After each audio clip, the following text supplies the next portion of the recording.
Brian, we have a special guest with us today. It's an old friend of RockStar ReInvention because he has booked us for prior events, but he's also a big fan. And I think, Sam, you saw RockStar ReInvention first back in 2017 or 2018. All right. So it's almost been 6-7 years, but we're happy to have you on with us today. Now, I also see that you've got a new business venture lined up, Vibe Insurance Services and Vibe Consulting Group. Can you tell us a little bit more about your business? Yeah, absolutely. And first of all, it's good to see you guys. I have enjoyed working with both of you in the past, so it's good to be back here. Simon, thanks for bringing it up. Yeah, I'm excited for what I've launched this year. A lot of people ask, Vibe, what does that stand for and what does that mean? And it really came down to what I was looking to do business-wise moving forward, which was I love working with people that have vision. I love working with people that are inspired. And I really wanted to align myself with people like that and then help them bring out the business excellence. And so what I've done is I've put a great team together that really have specialties in different areas and share that kind of same passion, same vision. And that allows us to go work with companies to help bring out their vision and inspiration, and as well as distributors. And so it's just a way for me to get back and work with the people I've loved working with for a long time. That's amazing. Why do you think the whole vibe of RockStar ReInvention fits the vibe of what you're building at your company? Yeah, I think it jumps out for a couple of reasons. One is going back to that vision and inspiration.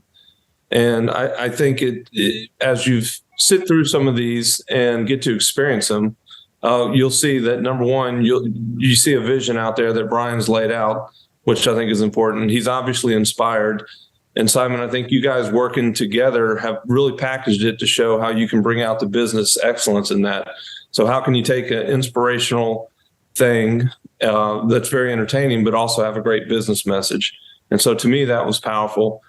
I thought back at all the meetings that I've planned or attended, and you typically have a choice of, okay, let's get entertainment for this meeting. And maybe it's clients out in the audience, or maybe it's your own employees.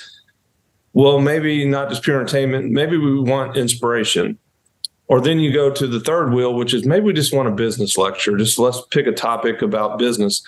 And they all have their time and place. But what I really think about RockStar is you incorporate all those things. And that music brings people together. It inspires them. It's highly entertaining. But the message is really unique because you leave there with a very specific lesson that we all can learn on business, on how to handle change and how to thrive through change. So to me, it's really bringing all those things together that make it such a unique experience that brings high value to you. For those of you who may not be familiar with what the RockStar ReInvention corporate event is that we do, we start off with a keynote session where we highlight the story of Brian being the founder and lead singer of the multi-platinum band, the Verve Pipe. And then we go through the ups and downs of his life as he performs 4 different songs. And then after that, we then do something really powerful, which is what we call the RockStar ReInvention celebration, where we bring people up from the audience to perform and up on stage with Brian and get a chance to jam with a rock star.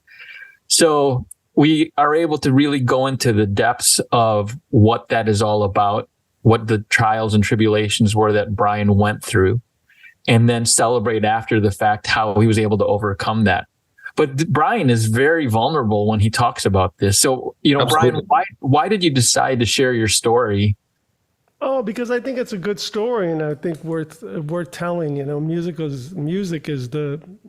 I still believe music is the lowest common denominator that we all have. We're all connected in some way. We all love music in some capacity. I don't know anybody that says I don't like music. So right there, the groundwork is laid.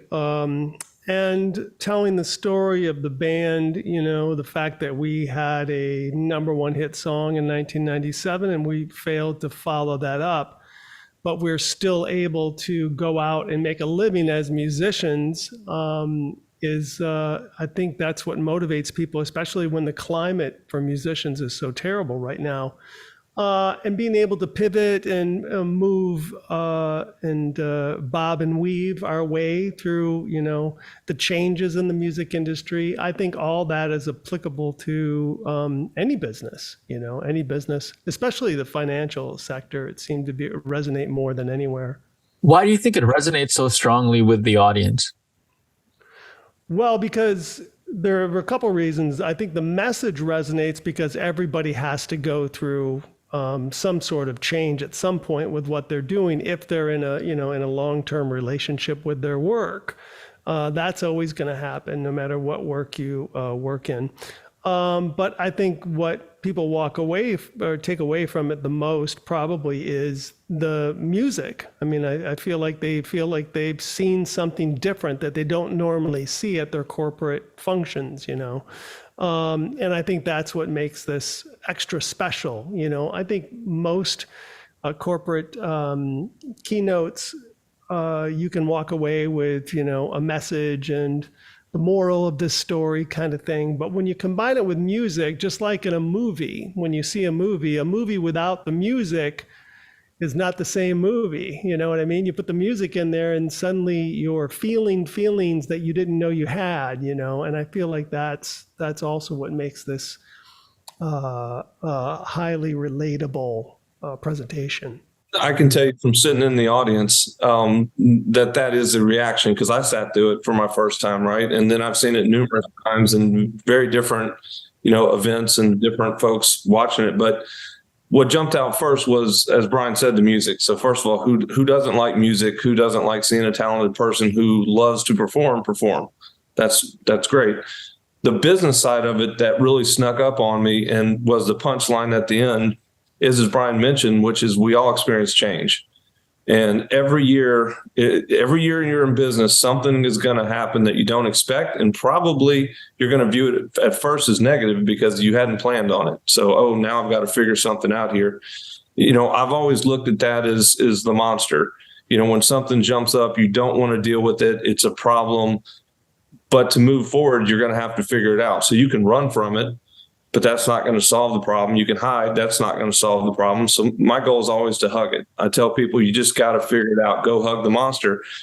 And what I really love about Brian's message is not just did he go hug the monster, which is, okay, this is changing. I've really got to figure this thing out. But he did it in a way that was anchored to his core principles, which when you're in business, that is the key to try to figure out how to move along with the change. You have to understand what the anchors are. And I think it was pretty obvious. It jumped out. It was his family was the priority number one, and he was born to entertain. He was born to do that. And so I've got those two anchors. Now, how do I figure out a way around this monster? And what they've taught us all, in business is what he did, but I think masterfully, which is you don't want to revolutionize the world because that is just changing everything all at once, throwing all of your anchors away. It's experimenting in little increments of trying new things. And I heard that through and through in his message, which was, okay, I've never done this before, but maybe I will try it. But his anchors were there. His family was there. The performance was there. And so I think he very masterfully found his way through change. He hugged the monster, embraced it, and now it's his friend. And so that was a business message. I don't care who you are, whether it's in your personal life or whether it's in work, that message resonates. And that's why it was unique to me. Plus, I love the music. I mean, it's a question that we present at the beginning when we open RockStar ReInvention. Before we introduce Brian, I asked the crowd, to ask themselves this question: when the world changes through no fault of your own, how can you continue to be successful as you pursue your passion? That's the whole premise. And that's the story that Brian brings when we go through his life. And Brian, when you were going through those points in your life, those difficult times in the past, how did you view those times that you were going through? Yeah, initially there's anger, there's frustration, of course. But if you pay close attention to the world around you and what's going on, and you look at every single option that you might have or might not even think you have, but you're going to try to stick your foot in that door and wedge it open a little bit until you get your leg in, and then you get your hip in, and then you figure it out. And that's all about getting out of your comfort zone. you can be totally comfortable with the way things are. And if things change, well, that's too bad. Things change. I'm going to stay the way I am. Those dinosaurs there's a reason why the dinosaurs die off, So for me, being able to just, like I said before, to pivot and that great phrase of hugging the monster is really the way to continue on and perpetuate a life in music for me. And again, by telling the story, hopefully motivating people to do the same thing. Yeah, because I have to assume that when you were going through it, you probably thought could be some of the worst times in your life, right?